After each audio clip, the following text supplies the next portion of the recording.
idea what that is.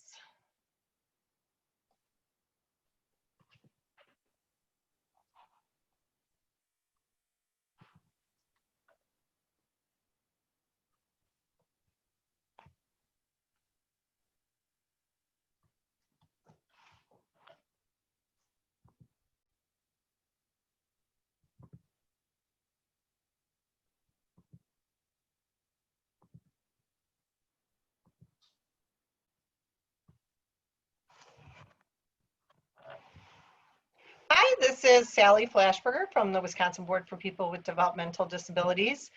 We're here with another Living Well Wednesday. Welcome. We're glad to have you all here.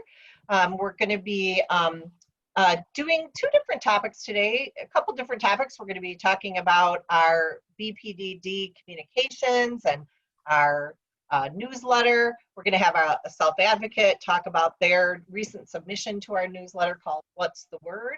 And then we'll be hearing from Lisa Pugh, the state director for the Wisconsin ARC. She's going to be talking about the new Wisconsin ARC Academy.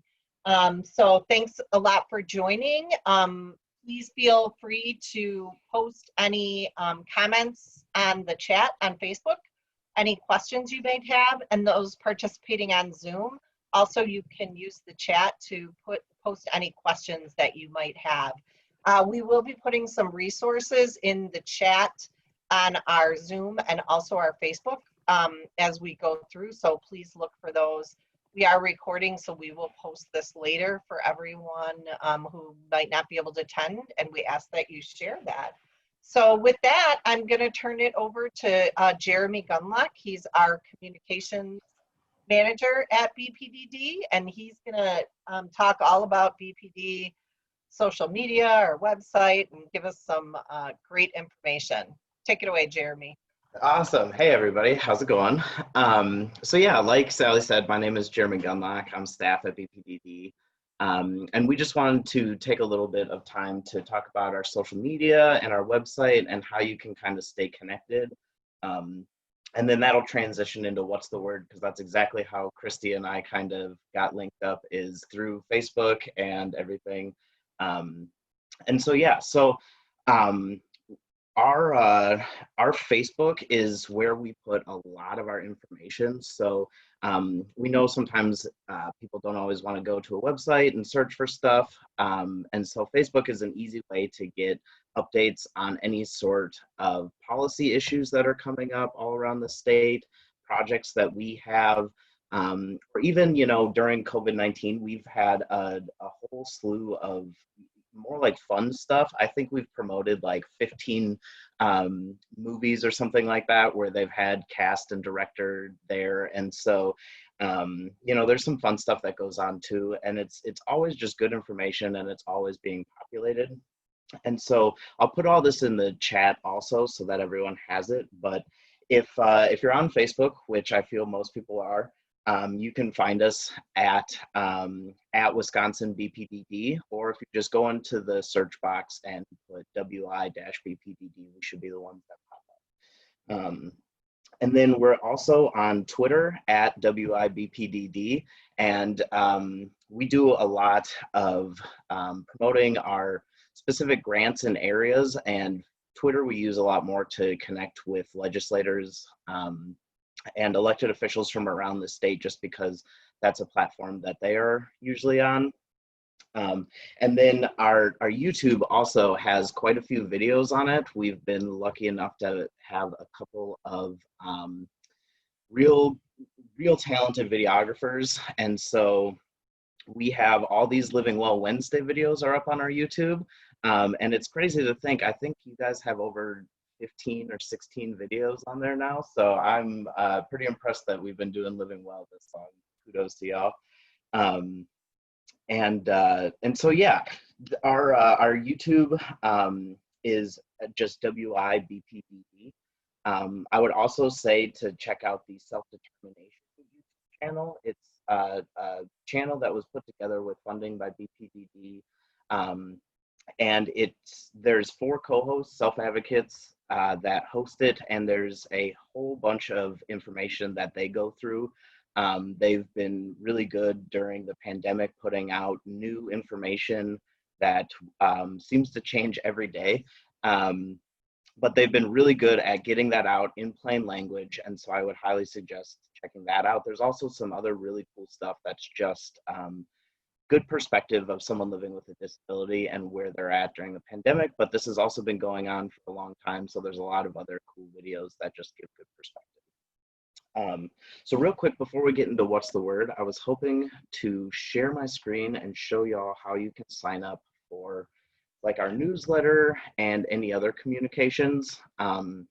So our newsletter comes out every month, and from there, we always have our What's the Word section. We've got some updates on our projects, and then any other kind of action items that are happening in the state or our partner organizations.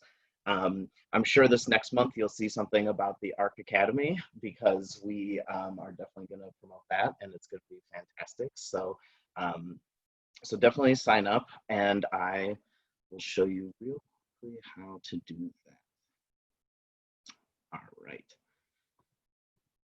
So if you come over to WI-BPDD.org, you'll see our wonderful redesigned website that just got finished in the beginning of the year. And so right from the homepage, if you scroll all the way to the bottom, there is a Get the News, and it says subscribe here. If you click on that, it takes you just to a form that you fill out with some basic information. And so we do ask you for your address, and sometimes when we used to go out in public and do events with people, I'd get a lot of, you know, kind of people being like, well, why do you need my address? Are you going to send stuff to me? And we're not going to send you anything. We need that because our data bank uses that information to split you into congressional districts, state Senate districts, state legislative, or state rep districts. And so using that, we can send you updates saying, you know, hey, there's a crucial bill in the legislature right now, and we need parents to give their input on it, and here's some more information on it. And, you know, your state senator might be someone who has a key role. So here's a couple things to maybe call and ask them about. And so that's why we need your address and some of that stuff. So don't worry, it's all for the best. And so fill this out, it's real quick, and then you will start getting our email communications. And so it's definitely every month the newsletter, and then like I said before, we will send out emails about our projects coming up or any other sort of action alerts is what we call them, if there's something that needs to take action. And then real quick, just one other thing, if you go over to our resource tab, you can see there's the monthly newsletter and what's the word.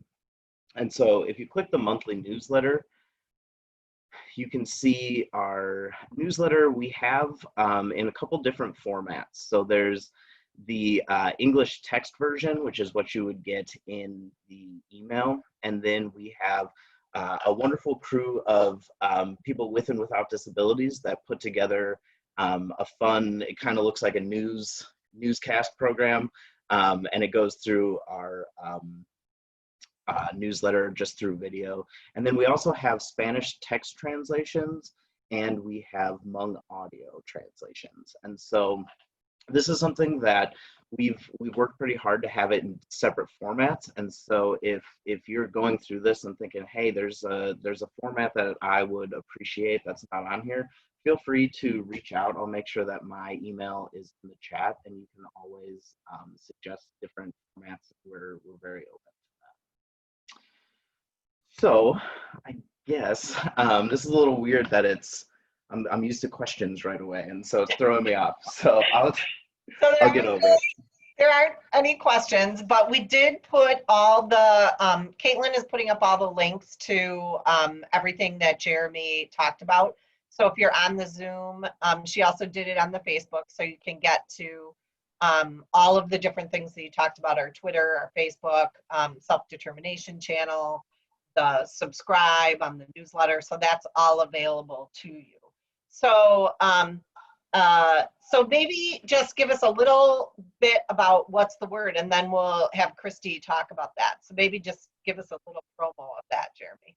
For sure. So the short and sweet is what's the word was started a couple of years ago, just seeing that we wanted to have not just information that we were giving out on like, oh, this is a good project or this is good policy or we think this is good. We were like, you know, our board is made up of volunteer people with disabilities and their family members. And so not just our board, we should have the ideas and kind of voice of someone with a disability all the time being, you know, just front and center. And so what's the word is just a place for someone with a disability to come forward and say, you know, here's what's important to me and this is my life. And it's been really cool.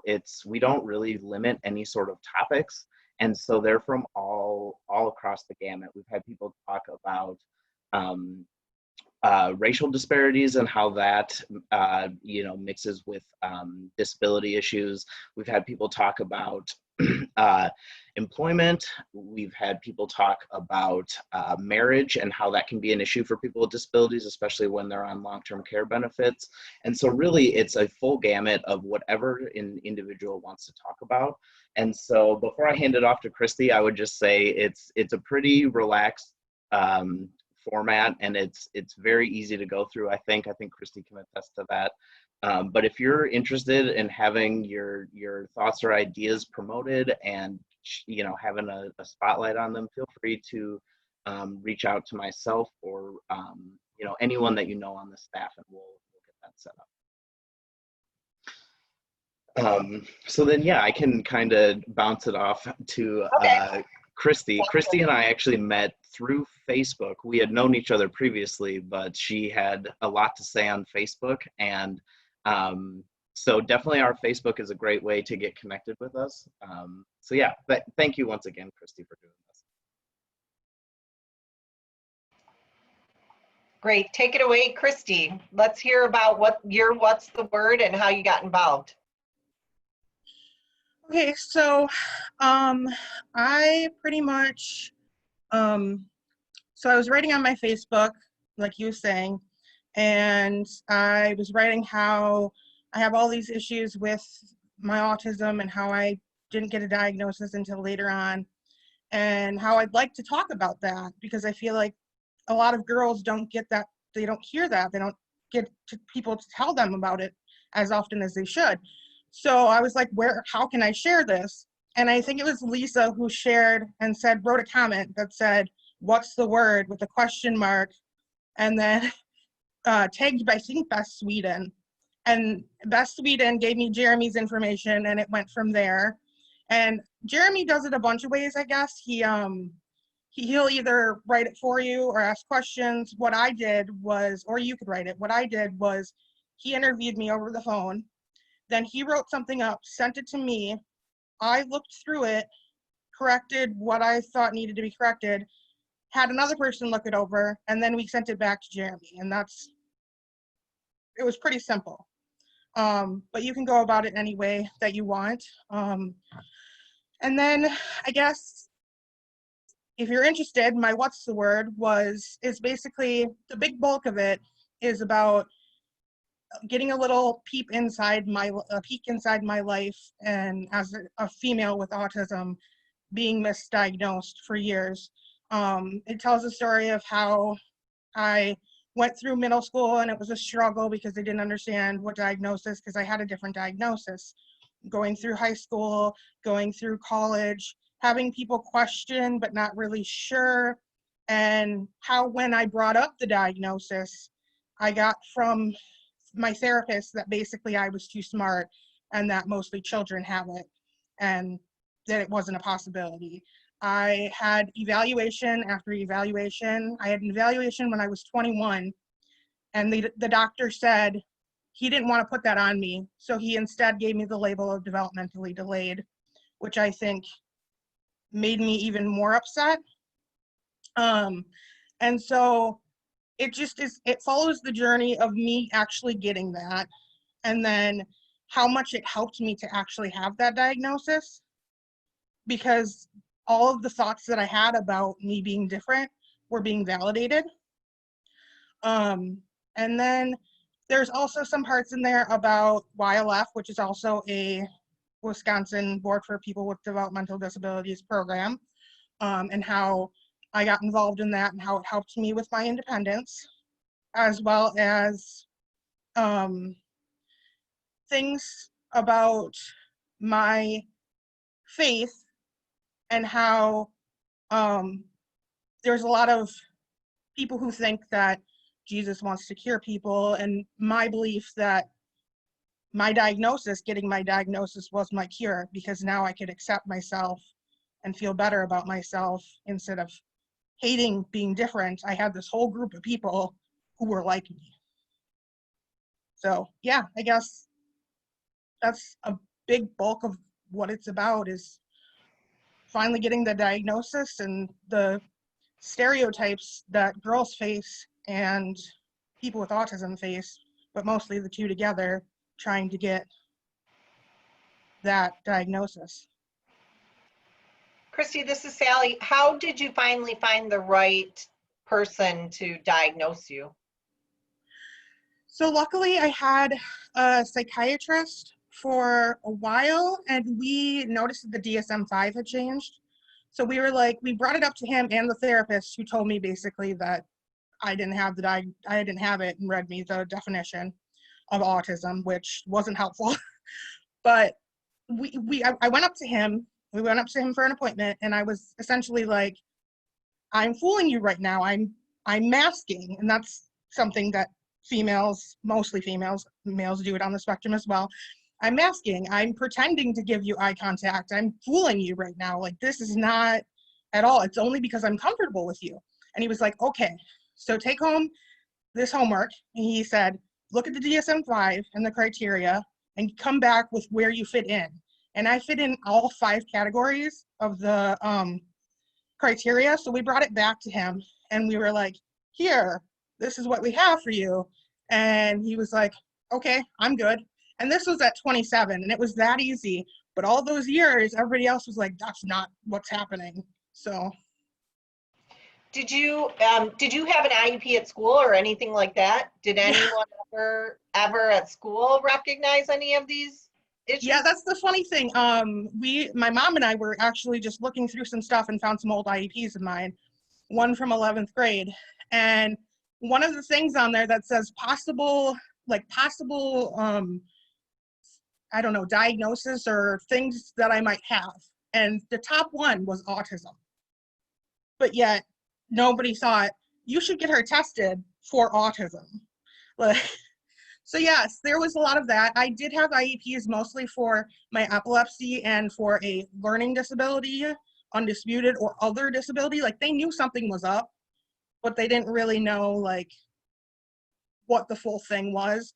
But yet if you read through those IEPs, it's like shouting out at you, like she got overstimulated and had to take naps and like all this stuff. And it's just like, how did nobody like see this?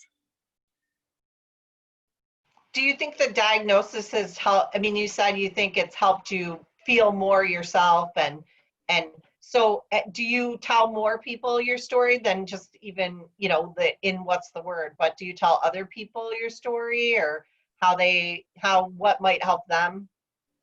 I try to as much as possible, because I feel like I wasn't affected when I was told or when I got the diagnosis. I feel like I was able to say, oh, that validates this thought that I've had, that I was different for years, that my brain works differently. So then I was able to learn more about autism, learn more about sensory processing disorder, and go from there and learn how to comfort myself and how to, like, why I may do things I do.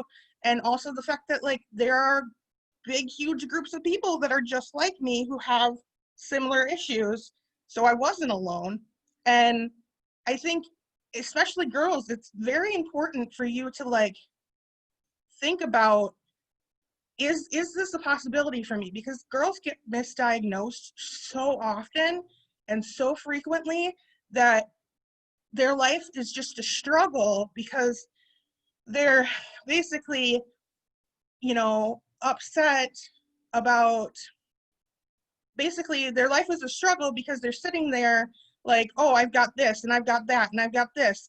And it's like, no, you may have that, but, and a bigger issue with that, and why I want to share, is because ABA therapy and masking are two things that can cause really harmful damage to people on the spectrum. And so I have no problem with masking. And masking, if anybody is wondering, is when you fake, like you basically copy other people's, you watch other people's body language, you copy that to mask your autism. And that can be anything from fake eye contact to actual eye contact.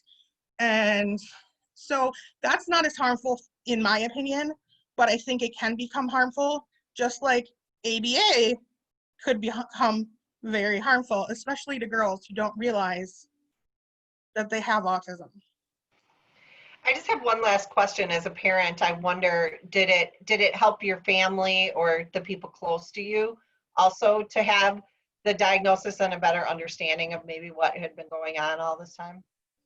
Absolutely. It absolutely did. And I think it provided them an easier outlook to like look up information about sensory processing disorders and autism than to try and figure out all of the nondescript diagnoses that I had been given all of my life. Because here they had, although the spectrum is very wide and very different and everybody on the spectrum is different, there is clear, like, this may happen with your child, this may happen with your child may have this. And at 27, looking back at my childhood, all of us, it's very like evident to my whole family that like that's what was going on. And it could have been something that we could have possibly, but I'm okay with the fact that I wasn't diagnosed until later on, because I grew up with my parents treating me neurotypical. So I didn't have any like, oh, she's got autism, we got to treat her a certain way. It was very neurotypical, which sometimes sucked, but majority of the time it was like I was average. That's great. You know what, we really appreciate you sharing your story, and so glad you did What's the Word, and hopefully it'll get other people to want to get involved and maybe share their stories with BPDD that we can include on What's the Word. So we really appreciate it. There aren't any questions that I see, but I did have some questions. I told you I would always have questions. So we really appreciate that. And so at this point, we're going to kind of change course a little bit, and we're going to welcome Lisa Pugh from the ARC Wisconsin. She's going to talk about her the new Wisconsin Academy, the ARC Wisconsin Academy, and give us all the details and how you can get involved with that. So take it away, Lisa. Hey, good morning, everybody. And hey, I just want to say, Kristie, what a great self-advocate leader you are. I really appreciate you sharing your story, and I'm sure it's really helpful to a lot of other self-advocates out there. And awesome resources from BPDD. The ARC Wisconsin is a proud partner with BPDD, and this project I'm about to talk to you about is something that BPDD has helped to fund, and that we hope it really takes off in Wisconsin. So I'm going to spend some time today highlighting what is the ARC Wisconsin Academy, and maybe you would like to check it out. So hang on, I'm going to share my screen here. All right, you seeing that, everybody, or Sally? Okay, perfect. As I mentioned, the ARC Wisconsin Academy is partly funded by BPDD. It's a project of the board, so I'm excited to share it with you guys. Now, if I can figure out how to move forward here. There we go. Okay. So the ARC Wisconsin Academy, kind of why is it needed? Like what even is it? Well, the situation we're currently in, obviously, COVID-19 means people are maybe a lot more isolated than they used to be. They aren't getting out, maybe people with disabilities not doing a lot of their same activities, going to the same places, seeing people they want to see, they might not be as active. And we know that, you know, everybody likes to be a lifelong learner, keep learning new things. And I think what you heard from Kristie is that she's continued to develop her leadership skills. And sometimes for self-advocates, that is, you know, something that just a little bit of guidance or thinking about how do I advocate for myself? How do I learn to speak up is something that some folks need help with. And what we also know from the research is that when people aren't able to speak up for themselves, they're often at higher risk for abuse and neglect, and certainly higher risk for not getting the things that they want out of their lives. So that's kind of like why we worked with BPDD to develop what is called the ARC Wisconsin Academy. So what is the ARC Wisconsin Academy? It's an online course that you can take right from home. So maybe some people who are on here, listening here, have heard about or have participated in something called Wisconsin Partners in Policymaking. I know Kristie has participated in that, Jeremy even, I see Sydney's on the line. It's a really awesome program that's been around for a few years. It's in-person leadership training for both self-advocates and family members. Well, there really isn't anything that's available online, and for people who maybe can't commit to coming to Madison for an in-person training for those number of weekends that have been part of the Partners in Policymaking training. Although I know you guys are moving to an online format for next year, which is really great. But I think, you know, as soon as we can get back to meeting in person, that's what we ideally like to do. But the ARC Wisconsin Academy was really designed as an effective online leadership training. And it has two different courses, and I'll talk to you more about those. One is starting this fall. It is this Self-Advocacy Leadership in Action. And then the other one is Health Matters, and that one is starting in the spring. We worked hard within the Family Care and IRIS programs to make sure this is something that self-advocates could include in their plans and get funded through the long-term care system. But I'm also talking to schools about whether or not it's something that youth in transition might also benefit from as well. But as you check out the links that we're going to provide here, you can see there's different ways to fund it. You could pay on your own if you want, but I think the idea is we want to make sure that our Medicaid-funded long-term care systems are helping us invest in leadership skill development for self-advocates. All right, so what does this course look like? There will be 1-hour lessons twice a month. So the same lesson will be provided at 2 different times. So folks can participate whatever works best for your schedule. And I can share the dates later too. It's the second Monday of the month at 10 a.m. or the second Tuesday of the month at 1 p.m. Again, I'll put that in the chat. All the lessons will be recorded. So if people miss a lesson, it'll be something that you can listen to. Of course, we hope people participate live. Students will be on Zoom, just like this. We'll provide some support to make sure that people can access a Zoom class. We're going to keep the classes really small because we don't want to have too many people in there. We want people to be able to share and kind of talk about what they're learning, what their questions are about the particular lesson. There'll also be 2 instructors or teachers, and one thing that we thought was really important is that one of those co-instructors be a self-advocate or a person with a disability. So each lesson will be talking from, you know, lived experience, like what it's like for a self-advocate to experience the different things that we'll be talking about in the lessons. Another thing that was super important is that everything's built around plain language, people first language. So we don't use acronyms. We're making sure we're using lots of pictures and symbols so that we're helping all types of learners to be able to participate in the class. We're also using some videos and some discussion. There'll be some homework. So this is the ARC Wisconsin Academy. So it's like a real class so there'll be different homework options for people, something really simple that's not going to take a lot of time, but that lets class participants to show what they've learned and talk about it the next time we're together. Something else that we thought was really important is that we're including goal planning. We really want, in both the Self-Advocacy Leadership in Action and Health Matters, for people to think in the beginning, why are they taking this class and what do they really want to get out of it? And so we have a goal sheet, and we'll talk about how to set good goals and then how to mark progress toward those goals as we go through the class.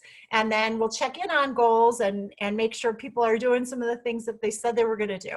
And I'll give you some examples of potential goals as we walk through the classes. So in this first class, so the registration's already out for both classes, but the first course will start in October, and that is this Self-Advocacy Leadership in Action. The deadline to register is October 1st. The first class is October 12th. And some of the things I'll be talking about are a little bit similar to what people talk about in Partners in Policymaking: disability history. We're talking about self-advocacy skills. We'll spend a lot of time talking about what do you actually want for your own future. I think for self-advocates, sometimes other people are defining our future and saying, well, this is what I think you should do, or here's where I think you should live, or here's where I think you should work, whether that be a family member or sometimes a guardian or somebody else. And self-advocates should be the most powerful participant in those planning meetings. And sometimes just taking some time to write down what do you really want in your future is what's needed. We'll also talk about learning how to take safe risks. A term that some people may have heard is that dignity of risk. You know, we all make mistakes. We all like to try new things, and sometimes there are some risks with that. But just because you have a disability doesn't mean that you shouldn't be able to take a risk every once in a while. And so we'll talk about how to do that, and frankly, how to convince other people around you that it's okay for you to try new things. Also give you some tips on how to speak up for yourself, how to get to know your policymakers. Jeremy mentioned that. Sometimes it's really important for you to know who your state representative, senator, congressperson is, so you can tell them, this is what I need, and I hope you vote this way, or could you write this bill? And so we'll get people over their fears with that. And then again, like I said, we're going to work on those individual goals. So I'm just going to share with you some sample slides or sample parts of lessons. So like I said, we're going to use a variety of videos and pictures and different activities and storytelling. But this is just something simple. You know, sometimes people are shy, right? But it's pretty easy to say, well, I identify with this picture. So we might say, which picture shows someone who's making a choice?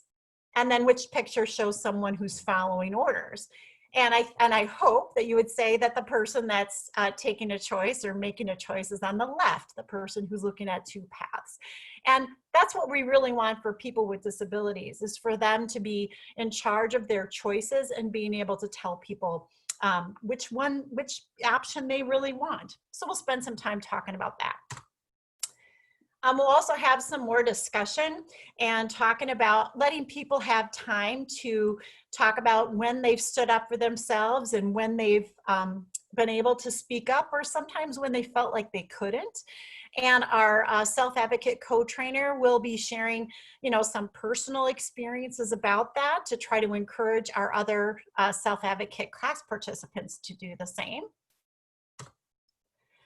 Then we will have just kind of some stories, some scenarios that help people think about how they might help somebody else to walk through something that they want. So here's an example of a story about Chris. He's 25, he lives with his mom and dad. He's never had a girlfriend, but he really wants to have a girlfriend. He wants to ask a friend out, but he's maybe meeting up with family members or a guardian who doesn't think he should date or doesn't know how that would work. So how can Chris work through convincing family that this is an okay thing for him to do, and how can he maybe take some steps to have a safe relationship with somebody he cares about? So that's a kind of an example of something that we might talk about with the class. As I mentioned, we're going to get people thinking right off the bat about what their goals are. So we'll share some examples. Are your goals to feel more confident? Do you want to learn to speak up for yourself or to help others to speak up? Do you want to be treated with more respect? Do you want to learn how to use public transportation, the bus, the taxi?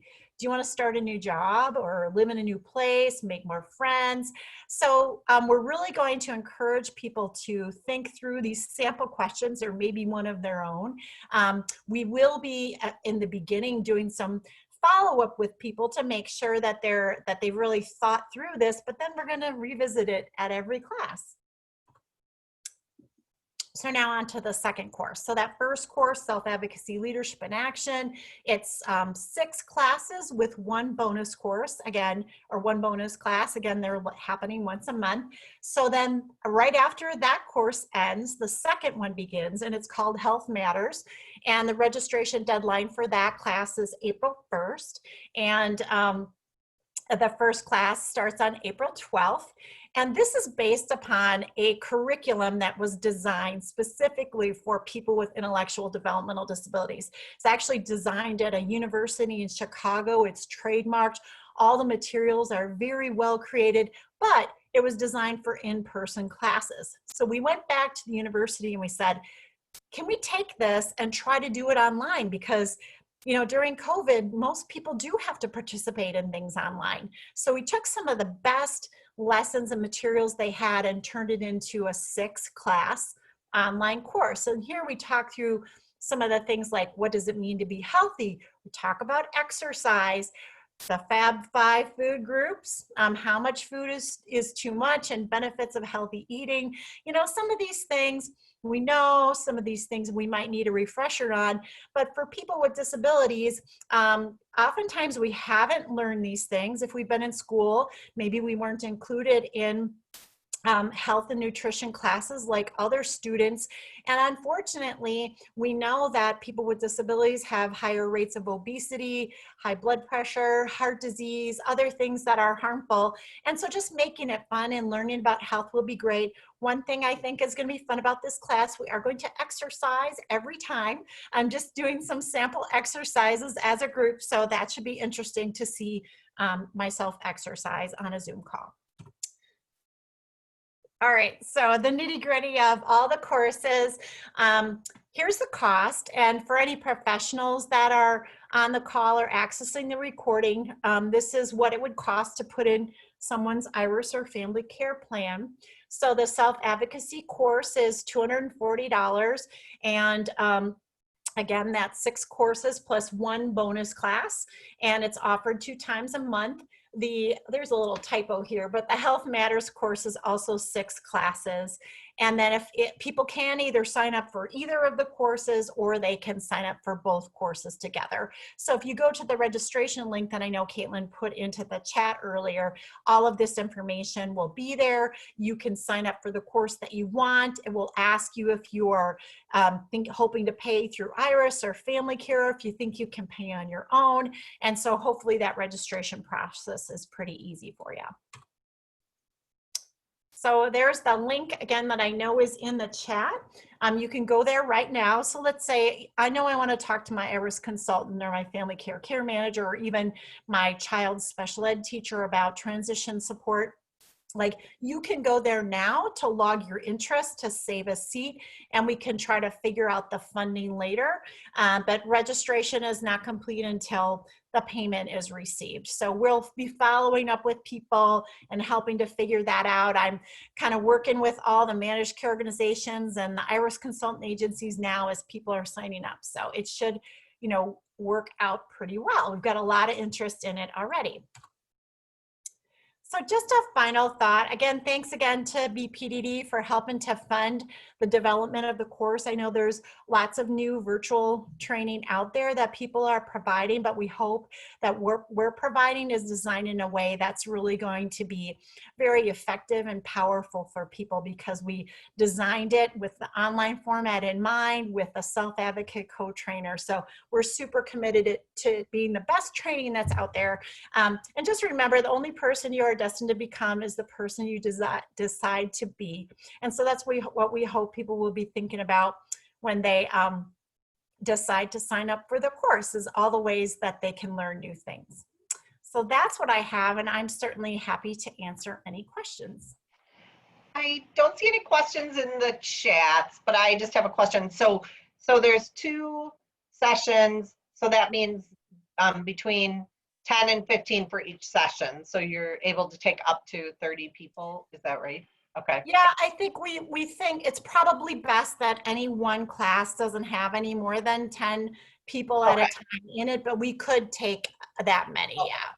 And when they go to fill out the application, they should just complete it, and then you'll let them know if there's a space or what that looks like. Okay. Yep. I would say, I mean, if folks listen to this and they're like super interested, why not get your name in there right away, and then we can help figure out the rest of it.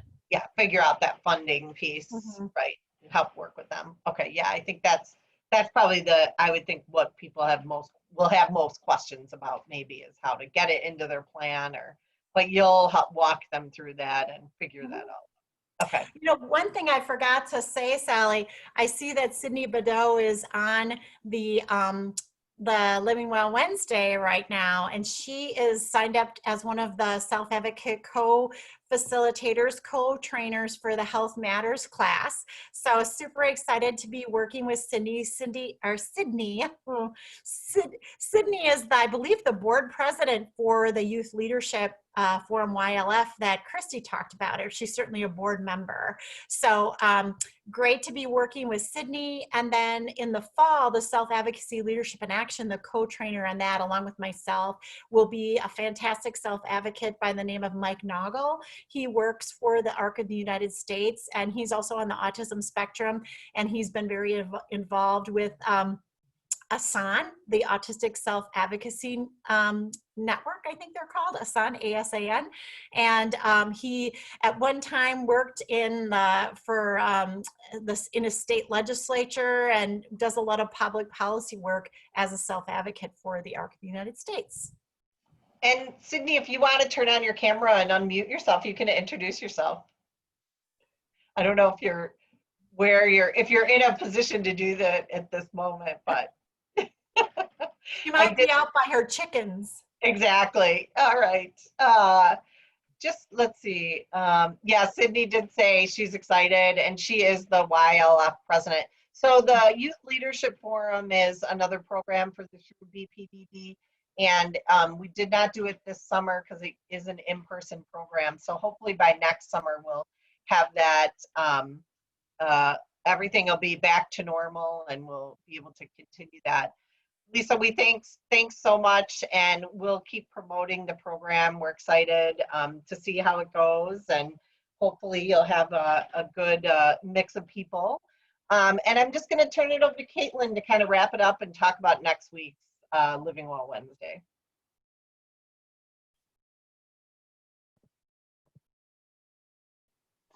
Sorry, I am, it took me a second to get that all sorted out. Yeah, so we do Living Well Wednesdays every Wednesday. We do it at 11. We always have an option where you can hop on the Zoom and register and join us that way, but we go to Facebook Live every week. So if you like us on Facebook, you will see the Facebook Live pop up at 11. Next week, we're going to talk about the Self-Determination Conference that's coming up in October. It's going to be a virtual conference this year, and registration is free because it's going to be online.